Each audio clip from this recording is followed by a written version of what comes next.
Jimatnya itu berupa keris kecil, dan keris kecil ini dimasukkan di dalam sebuah bungkusan kain berwarna putih, dan kain itu ada ikatan di atas, baunya selalu wangi. Bisikan ini suaranya laki-laki, dan suara ini membisikkan sesuatu ke Bowo, kalau kamu nggak terima sama ibumu, bunuh aja ibumu.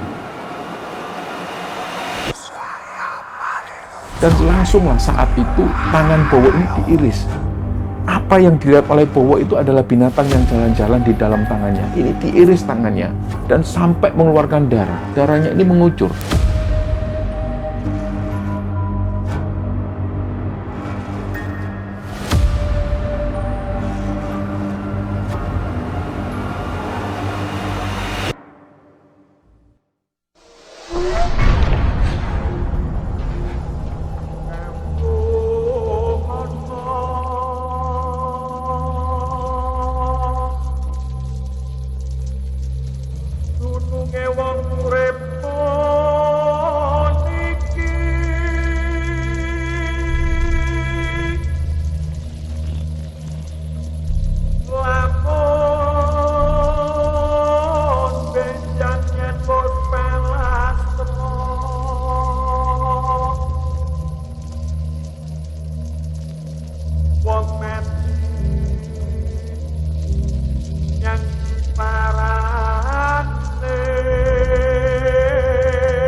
Bismillahirrahmanirrahim. Assalamualaikum warahmatullahi wabarakatuh. Sobat Kembaran Sunyi dimanapun berada, pada kesempatan kali ini kami akan membagikan sebuah cerita yang dikirim oleh Sobat Kembara yang bernama Bowo. Sebelum kita masuk ke ceritanya, untuk teman-teman yang nonton tayangan ini dan belum subscribe, jangan lupa untuk subscribe lebih dulu agar channel Kembara Sunyi ini lebih berkembang lagi dan kami lebih bersemangat lagi dalam membuat konten-konten terbaru di Kembara Sunyi. Dan untuk teman-teman yang telah mendukung kami sejauh ini, kami mengucapkan terima kasih banyak. Semoga amal kebaikan teman-teman dibalas kebaikan berlipat oleh Allah Subhanahu wa Ta'ala.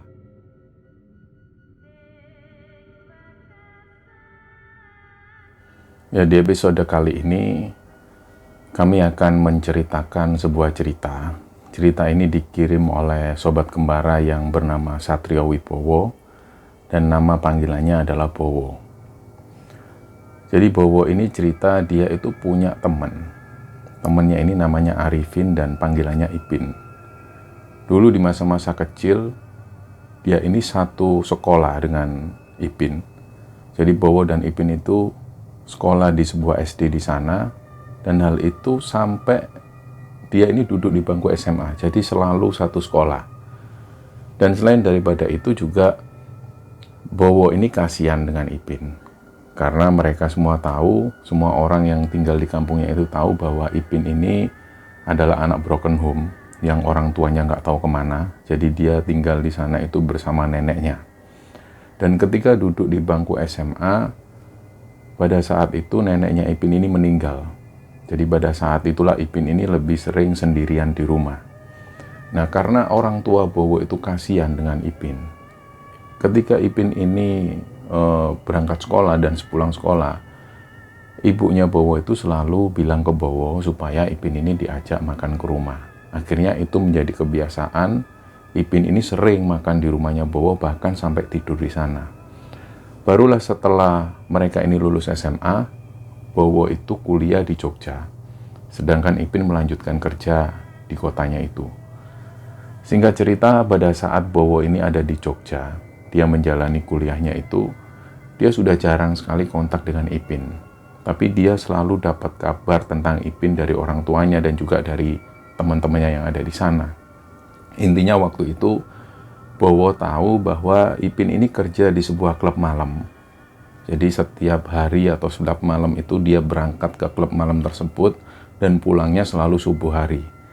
Pagi harinya Ipin ini istirahat tidur sampai siang, kemudian dia siang bangun, biasanya dia cari makan, setelah itu sore dia keluar lagi. Nah, aktivitas dia seperti itu. Dan kemudian Bowo ini dapat kabar bahwa Ipin itu sudah mengenal obat-obatan terlarang. Nah, perlu diketahui bahwa Ipin ini sudah dari kecil, dia itu seneng banget dengan hal-hal mistis. Contohnya seperti ini. Bowo itu ingat dulu di zaman-zaman SMP, Ipin ini pernah mengikuti sebuah perguruan yang dia ini selalu belajar ilmu kebatinan dan lain sebagainya. Dan Bowo tahu bahwa Ipin ini sering menyendiri di dalam ruangan. Terus dia bilang bahwa dia ini bisa rogo sukmo atau sukmanya itu berjalan-jalan dan dia bisa melihat areal di sekelilingnya. Tentu waktu itu teman-temannya Ipin termasuk Bowo ini nggak percaya dengan apa yang dilakukan Ipin. Nah ternyata hal ini kebawa.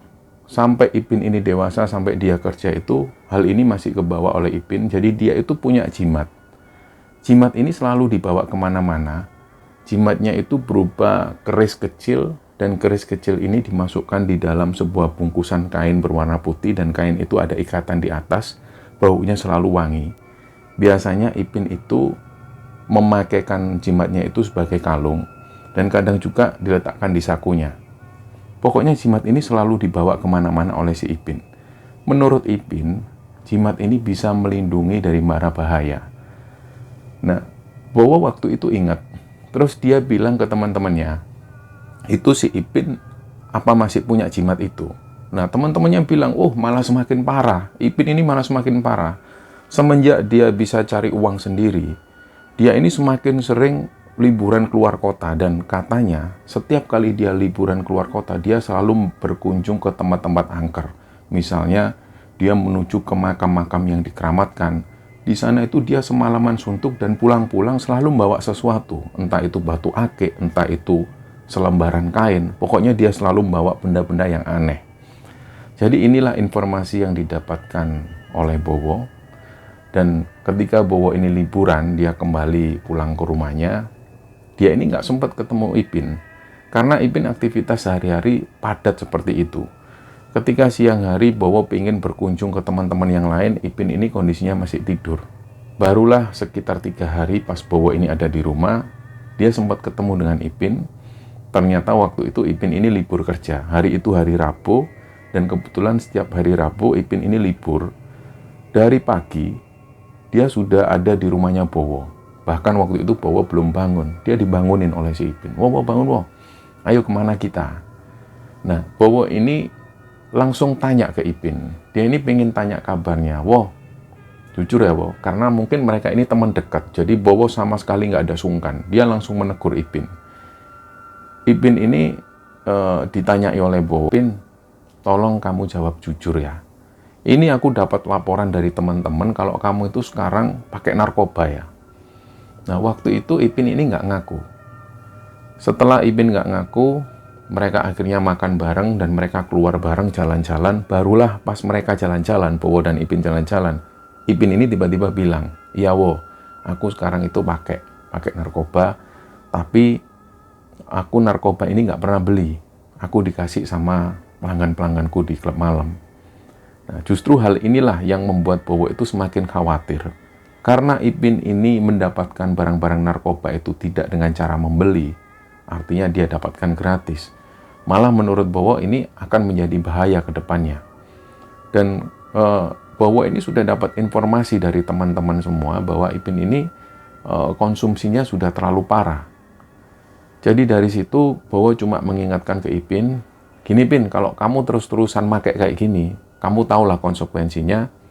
Aku nggak suka ada temenku yang pakai narkoba. Sebelumnya aku tahu kalau kamu itu minum minuman keras, aku bisa memaklumi. Tapi kalau narkoba, sorry, aku nggak bisa berteman lagi sama kamu. Jadi inilah sikap ketegasan Bowo ke Ipin. Dan sejujurnya teman-teman Ipin yang lain ini sudah menjauhi Ipin semua. Karena mereka sering cerita ke Bowo. Ipin ini sering ketangkep bahasa warga, dia mencuri sesuatu. Jadi bisa dikatakan Ipin ini kleptomania.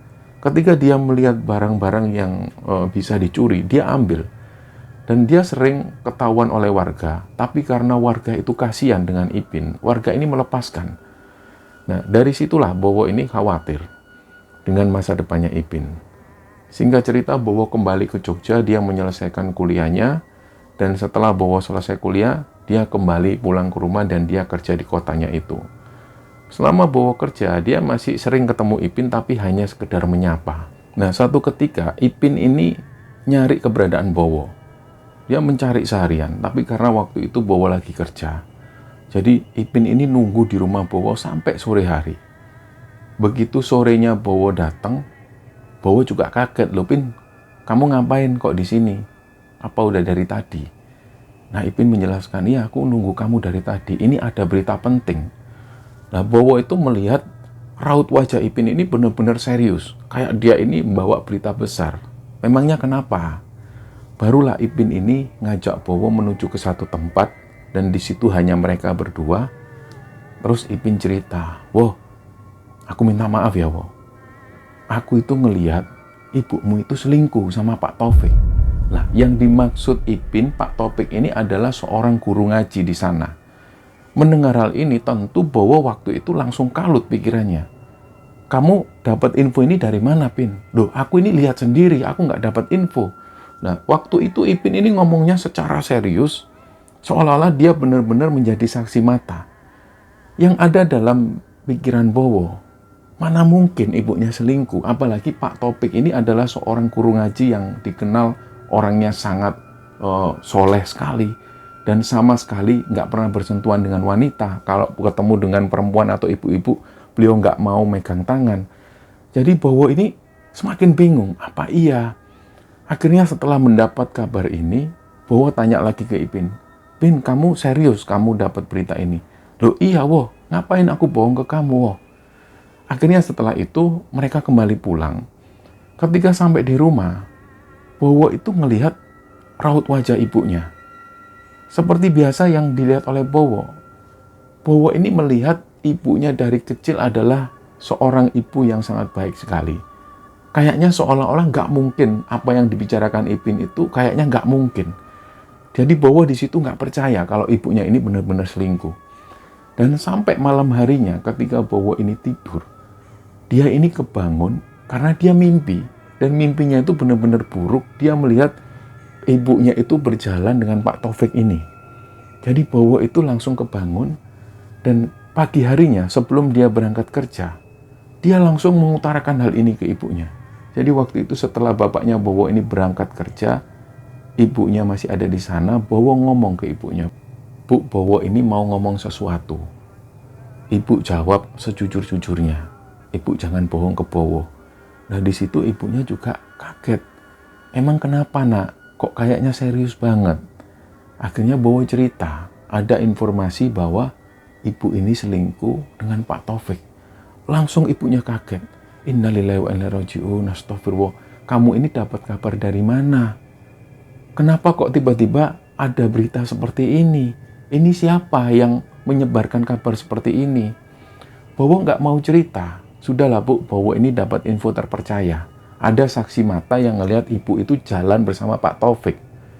Nah, dari situ ibunya langsung nangis.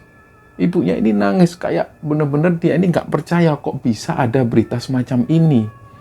Nah, dari situ Bowo coba menenangkan ibunya. Bowo bilang kalau memang ibu nggak melakukan ini, Bowo ingin tahu dari mulut Pak Taufik sendiri. Akhirnya dari situ ibunya nggak mau. "Kalau kamu mau cari tahu, kamu tanya Pak Taufik sendiri." Ibu sudah nggak mau. Karena ibu nggak melakukan itu, ngapain ibu ke sana? Malah malu-maluin. Akhirnya Bowo sendirian menuju ke rumah Pak Taufik, dan di situ kebetulan juga ada istrinya Pak Taufik, dan Bowo langsung terang-terangan secara lugas menuduh Pak Taufik. Dia ini langsung nunjuk-nunjuk ke arah Pak Taufik. "Bapak ini selingkuh sama ibu saya." Tentu waktu itu Pak Taufik berserta istrinya ini juga kaget. "Loh Mas, sabar dulu, tenang dulu, ini ada apa?" Pak Taufik juga bingung. Akhirnya Bowo menjelaskan bahwa ada berita, dan berita ini bisa dipercaya bahwa Pak Taufik selingkuh dengan ibu saya. Pak Taufik itu sering banget istighfar, sampai waktu itu istri Pak Taufik juga nangis, gak percaya tentang berita ini. Setelah Pak Taufik mendengar berita ini, akhirnya Pak Taufik tanya, Mas Bowo ini dapat info ini dari mana? Dari siapa? Kalau memang Mas Bowo ini benar-benar bisa membuktikan, nggak apa-apa, saya siap dihukum. Dipermalukan seperti ini nggak apa-apa.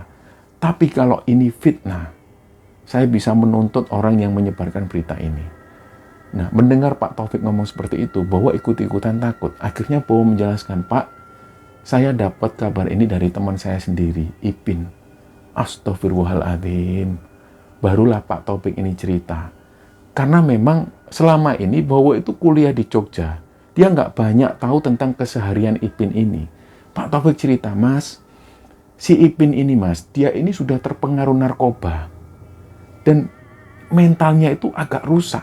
Dia ini kayak mengalami gangguan kejiwaan.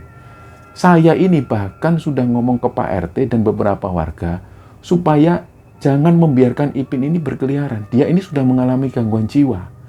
Ipin itu sudah sering memfitnah orang seperti ini. Dia itu mengalami delusi. Nah, di situ Bowo ini langsung pikirannya amburadul. Ya Allah, ternyata Ipin ini bohong. Terus akhirnya Bowo tanya ke Pak Taufik, loh Pak, berarti Ipin itu bohong ke saya? Bukan bohong Mas. Orang yang mengalami delusi itu melihat kayak seolah-olah yang dilihatnya itu nyata. Padahal bukan seperti itu. Dia ini mengalami delusi. Nah, langsunglah dari situ Pak Taufik ngomong ke Bowo, gini Mas, saya itu sebenarnya sudah lama sekali ingin memeriksakan Ipin ini ke rumah sakit jiwa. Tapi banyak orang itu yang kayak nggak mau tahu di sini. Lah, saya ini kan sehari-hari ada di kampung ini ngajar ngaji, ngisi pengajian di masjid. Jadi saya sering mendengar cerita dari warga tentang keanehan Ipin ini. Selain dia ini mengalami gangguan jiwa dari narkoba, dia itu juga melakukan ritual-ritual yang aneh. Barulah di sini itu Pak Taufik cerita, dan hal ini tidak diketahui oleh Bowo, bahwa sudah 3 tahun Ipin ini nggak kerja. Setelah dia mengalami hal-hal yang aneh itu, Ipin ini dibawa oleh omnya menuju ke Bogor. Katanya dia ini dimasukkan di pondok pesantren. Belakangan setelah Ipin keluar dari pondok pesantren itu, dia semakin menggila. Jadi halusinasi dan delusinya itu semakin menjadi-jadi. Nah, ketika warga mengetahui hal itu, warga langsung konfirmasi ke saudaranya Ipin, yaitu omnya yang membawa Ipin ke Bogor itu. Mereka tanya, apa benar Ipin ini dibawa ke pondok pesantren? Karena sekeluarnya Ipin dari sana, dari pondok itu, Ipin ini semakin sering jadi orang yang aneh. Dia sering mencuri, dan dia sering memfitnah orang, kayak seolah-olah itu nyata. Nah, di situ omnya sendiri juga memastikan, Ipin ini memang mondok di pondok pesantren 3 tahun. Nah, warga masih terus meyakinkan omnya Ipin ini, coba diperiksa lagi Pak. Mungkin pondok itu bukan benar-benar pondok, yang diajarkan apa? Jangan-jangan bukan ilmu agama. Barulah seketika itu, omnya ini kembali ke Bogor dan menelusuri tempat yang dinamakan pondok ini. Setelah ditelusuri lebih dalam, mencari informasi kebenarannya seperti apa, barulah omnya ini juga sadar bahwa itu bukan pondok, sebenarnya ini adalah padepokan. Yang memimpin padepokan ini juga nyeleneh. Hal ini diketahui oleh warga-warga sekitar. Dan padepokan ini sebenarnya sudah lama sering mau dibubarkan. Tapi mereka ini tetap berdiri karena ada dekengan di belakangnya. Dari situlah omnya ini akhirnya berpikir, berarti memang ketika Ipin mondok di padepokan itu, dia ini mempelajari ilmu-ilmu yang sesat. Nah, dari situlah akhirnya Ipin ini mulai diperhatikan oleh warga. Dan bahkan banyak warga ini yang sudah nggak percaya apa yang diucapkan oleh Ipin. Nah, ketika mengetahui hal ini, ketika Bowo sendiri yang mengalami hal ini, nah dari situ Bowo ini memastikan ke Pak Taufik dan juga ke para warga, supaya bagaimana caranya Ipin ini nggak berkeliaran. Dan kalau perlu, Ipin ini dikirim aja ke Bogor ke omnya itu, karena warga sudah merasa resah. Nah, setelah rembukan warga dan juga Pak Taufik, Ipin pun langsung dipulangkan ke Bogor ikut bersama omnya. Nah, akhirnya suasana di tempat itu menjadi normal kembali. Nggak beberapa lama setelah itu, nggak sampai 3 bulan, mereka semua mendengar kabar bahwa Ipin ini meninggal. Dan jenazah Ipin ini rencananya akan dimakamkan di tempat kelahirannya itu. Akhirnya ketika jenazah Ipin datang, di situ Bowo ini juga ikut mengantarkan jenazah Ipin menuju ke pemakaman. Singkat cerita, mereka semua pun kembali pulang. Dan di situ Pak Taufik ini punya inisiatif untuk mengadakan acara tahlilan sampai 7 hari berturut-turut untuk mendoakan almarhum Ipin ini. Nah, pada saat tahlilan itu juga berjalan lancar, nggak ada kendala satu apapun. Barulah di hari ketiga ketika tahlilan ini digelar, omnya Ipin yang dari Bogor ini datang. Terus setelah tahlilan ini usai, omnya Ipin mendekati Bowo. Dan omnya ini bilang ke Bowo, "Mas Bowo, sebenarnya ini ada titipan dari Ipin, tapi saya baru bisa bawa sekarang. Pas waktu bawa jenazahnya ke sini itu saya nggak sempat bawa barang ini." Bowo kaget, "Barang apa ya Om?" "Ini katanya jimatnya Ipin." Katanya Mas Bowo juga sudah tahu. Ini Ipin sebelum meninggal itu sempat pesan, kalau bisa jimatnya ini diserahkan ke Bowo karena Bowo yang lebih memerlukan. Nah, Bowo tahu bahwa dia gak suka dengan hal-hal semacam ini. Tapi karena dia ini mau menghormati omnya Ipin, jimat ini pun disimpan. Jimat ini seperti yang sudah dijelaskan oleh Bowo bahwa jimat ini adalah keris kecil yang dimasukkan dalam bungkusan kain putih dan biasanya dikalungkan oleh si Ipin. Dibawalah jimat ini dan singkat cerita setelah tahlilan ini usai, Bowo pulang kembali ke rumah. Jimat itu diletakkan di dalam lemari, ditumpuk dengan baju, dan setelah itu lemari ditutup, Bowo pun tidur. Nah, malam harinya, tiba-tiba ada sesuatu yang aneh. Bowo ini mimpi. Dalam mimpinya itu dia ketemu Ipin. Ipin waktu itu dia bilang, dia membisikkan sesuatu ke Bowo. "Woh, hati-hati loh, Wo. Kamu habis ini sakit. Sakitmu ini nggak bisa disembuhkan oleh rumah sakit atau oleh ustadz manapun. Sakitmu itu bahaya." Nah, dalam mimpinya itu Bowo tahu, wah, ini Ipin ini mengalami delusi lagi. Akhirnya Bowo nggak percaya kata-kata dari Ipin. Bowo cuma mengiyakan, "Oh ya Pin, makasih ya infonya." Dia pun akhirnya kebangun dari tidurnya, dan Bowo ini sempat memikirkan hal itu. Ini mimpi ini kok aneh, kenapa kok Ipin cerita seperti itu? Akhirnya mimpi ini diabaikan. Nah, beberapa hari setelah itu, tiba-tiba ibunya Bowo itu marah-marah ke Bowo, hanya karena alasan yang nggak penting. Jadi waktu itu Bowo ini lupa, sepulangnya dia kerja, sepatu Bowo itu diletakkan persis di samping pintu rumahnya. Memang di sana itu ada tempat sepatu. Dan kalaupun Bowo lupa meletakkan sepatunya di tempat sepatu, paling ibunya cuma menegur. Tapi hari itu, Bowo ini dimarahin habis-habisan oleh ibunya. Sampai-sampai Bowo ini hatinya sakit. Kok ibu bisa berkata seperti ini? Wong hanya urusan sepatu kok sampai marahnya kayak gini. Malam itu mungkin karena Bowo kebawa situasi, karena ibunya marah-marah seperti itu. Malam itu pas Bowo tidur, dia ini mendengar ada bisikan-bisikan. Nah, bisikan-bisikan ini anehnya membuat Bowo itu termotivasi. Bisikan ini suaranya laki-laki, dan suara ini membisikkan sesuatu ke Bowo, "Kalau kamu nggak terima sama ibumu, bunuh aja ibumu. Kamu nggak usah ragu-ragu bunuh ibumu. Dia itu sebenarnya bukan ibumu." Nah, Bowo langsung kebangun. Anehnya dia ini memikirkan suara-suara yang nggak jelas ini. Dia memikirkan, apa jangan-jangan benar ini bukan ibuku? Karena Bowo tahu bahwa ibunya nggak pernah marah-marah sehebat ini. Nah, waktu itu Bowo langsung menuju ke dapur, dia ambil pisau. Bowo ini seakan-akan nggak sadar dengan dirinya sendiri. Dia sebenarnya tahu kalau waktu itu dia ambil pisau, tapi seolah-olah ada yang menggerakkan tangannya Bowo. Nah, untungnya waktu itu kamar ibunya ini dalam posisi terkunci. Dia nggak bisa buka pintunya.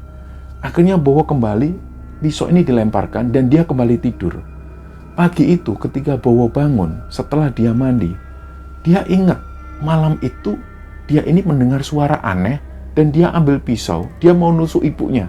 Bowo ingat betul. Bahkan waktu itu Bowo ini sempat bergelut dalam pikirannya. Kenapa kok bisa dia melakukan hal itu? Padahal ini salah. Nah, akhirnya beberapa hari setelah itu, Bowo mengalami situasi yang aneh lagi. Tiba-tiba sepulang kerja, dia merasa badannya ini gatal-gatal semua. Dan sampai waktu itu, Bowo ini melihat sendiri, ada semacam binatang yang masuk dalam tubuhnya. Jadi kulitnya itu kayak bergerak sendiri. Nah, binatang ini berlarian ke dalam dan kemudian pindah sampai ke punggung. Dan Bowo merasakan betul binatang ini bergerak-gerak. Nah, hal itu akhirnya diutarakan ke ibunya. "Bu, ini aku kenapa, Bu? Ini aku kenapa?" "Loh, kenapa memangnya, Nak?" "Ini loh, Bu, ada binatang, Bu." Nah, Bowo ini melihat binatang itu jalan di dalam tangannya sampai menuju ke leher, sampai menuju ke perut. Tapi ketika ibunya melihat, ibunya nggak melihat apapun. Tubuh Bowo ini normal. Terus ibunya ini khawatir dengan Bowo. "Sudah, kamu beli obat aja, obat-obat gatal." Ini bukan gatal, Bu. Ini ada binatang yang masuk ke tubuhku. Ini loh, Bu. Ini loh, Bu. Nah, yang ada dalam penglihatan Bowo seperti itu. Memang kayak ada serangga yang jalan-jalan. Dan serangganya itu jalan di dalam. Nah, hal itu akhirnya terjadi sampai beberapa jam. Akhirnya karena keluarga Bowo ini panik, dibelikanlah obat tidur oleh keluarganya. Dan setelah minum obat tidur tersebut, Bowo ini tertidur. Dalam tidurnya itu, antara sadar dan nggak sadar, Bowo ini didatengin sosok bapak-bapak. Beliau ini berwibawa sekali, dan kemudian duduk di samping Bowo. Bowo awalnya tanya, loh bapak ini siapa? Terus bapak-bapak ini nunjuk ke tangan Bowo. Bowo semakin melihat, binatang yang ada dalam tangan Bowo tadi yang jalan-jalan, ini jumlahnya lebih dari 1. Ada sekitar 5, dan semua ini jalan-jalan. Akhirnya bapak-bapak tersebut bilang, gampang itu mas, kamu ambil pisau, coba kamu iris persis di situ, nanti dia keluar sendiri. Bowo ini anehnya nurut. Dia keluar, dia dengan tergopoh-gopoh cari pisau. Tapi karena waktu itu pisau ini nggak ada. Nggak tahu kenapa waktu itu pisau ini tiba-tiba, mungkin karena sudah disembunyikan oleh ibunya Bowo, dia mencari keberadaan pisau ini nggak ada. Akhirnya di samping meja belajar adiknya itu, dia melihat ada cutter. Cutter ini diambil, dan langsunglah saat itu tangan Bowo ini diiris. Apa yang dilihat oleh Bowo itu adalah binatang yang jalan-jalan di dalam tangannya. Ini diiris tangannya dan sampai mengeluarkan darah. Darahnya ini mengucur. Anehnya waktu itu Bowo nggak merasakan sakit sama sekali. Sampai kemudian adiknya ini mendengar ada suara benda jatuh. Ternyata waktu itu Bowo ini merasakan lemes dan dia nggak sengaja megang meja. Ada benda yang jatuh dari atas meja dan suaranya itu keras. Adiknya kebangun dan teriak-teriak karena waktu itu melihat dari tangan Bowo ini mengucur darah yang sangat banyak.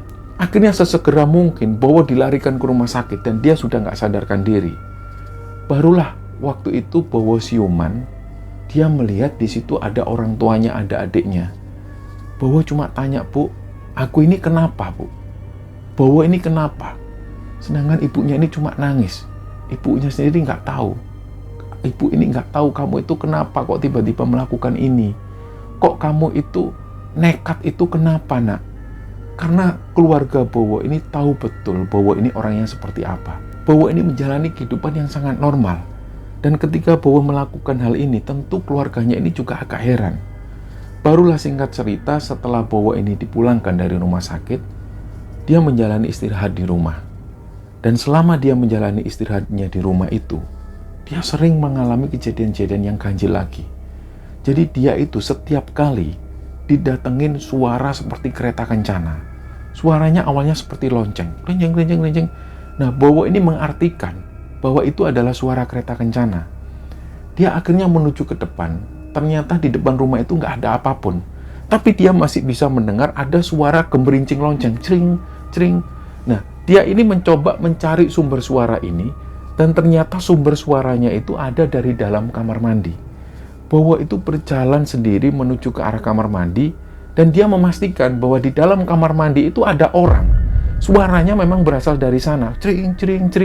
Dan Bowo mencoba membuka pintu kamar mandi itu. Dia kaget. Dia melihat ada sosok perempuan. Nah, perempuan ini memakai lonceng-lonceng di bagian kaki. Dan kakinya itu digerak-gerakkan. Sambil perempuan ini nari-nari. Nah, Bowo melihat hal itu, langsung ketakutan. Dia lari masuk lagi ke kamar sambil teriak-teriak. Karena teriakan Bowo yang begitu kencangnya, bapak dan ibunya Bowo ini kebangun dari tidurnya dan berusaha menenangkan Bowo. Akhirnya setelah melihat Bowo yang seperti ini, orang tuanya khawatir. Beliau akhirnya menanggapi hal ini dari sisi non-medis. Mereka semua yakin bahwa yang dialami Bowo ini penyakit non-medis. Akhirnya sejak itu dipanggilkanlah ustadz, orang-orang pintar didatangkan ke sana untuk mendoakan kesembuhannya Bowo. Setelah hal ini dilakukan, gak ada perubahan dari diri Bowo. Dan beberapa hari setelah itu, Pak Taufik guru ngaji ini datang ke rumah Bowo, menanyakan kabarnya Bowo. Nah, pada saat ada di rumahnya Bowo, Pak Taufik ini kayak mendapatkan semacam petunjuk. Ada warna merah yang keluar dari kamarnya Bowo. Pak Taufik ini langsung berjalan mendekat ke arah kamarnya Bowo. Dan cahaya merah ini ternyata berasal dari lemari yang ada di dalam kamarnya Bowo. Terus Pak Taufik minta izin ke bapak dan ibunya Bowo.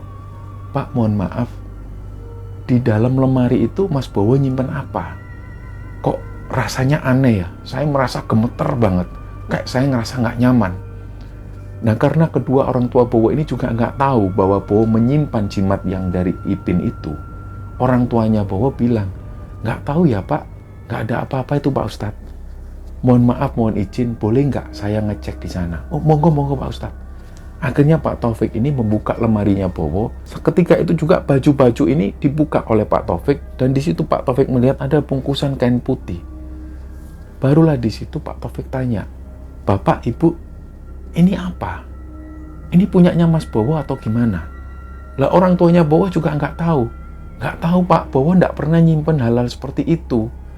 Nah, sampai sore hari, ketika Bowo ini bangun dari tidurnya, Pak Taufik langsung tanya sendiri ke Bowo, Mas Bowo, mohon maaf nggih Mas, ini apa Mas?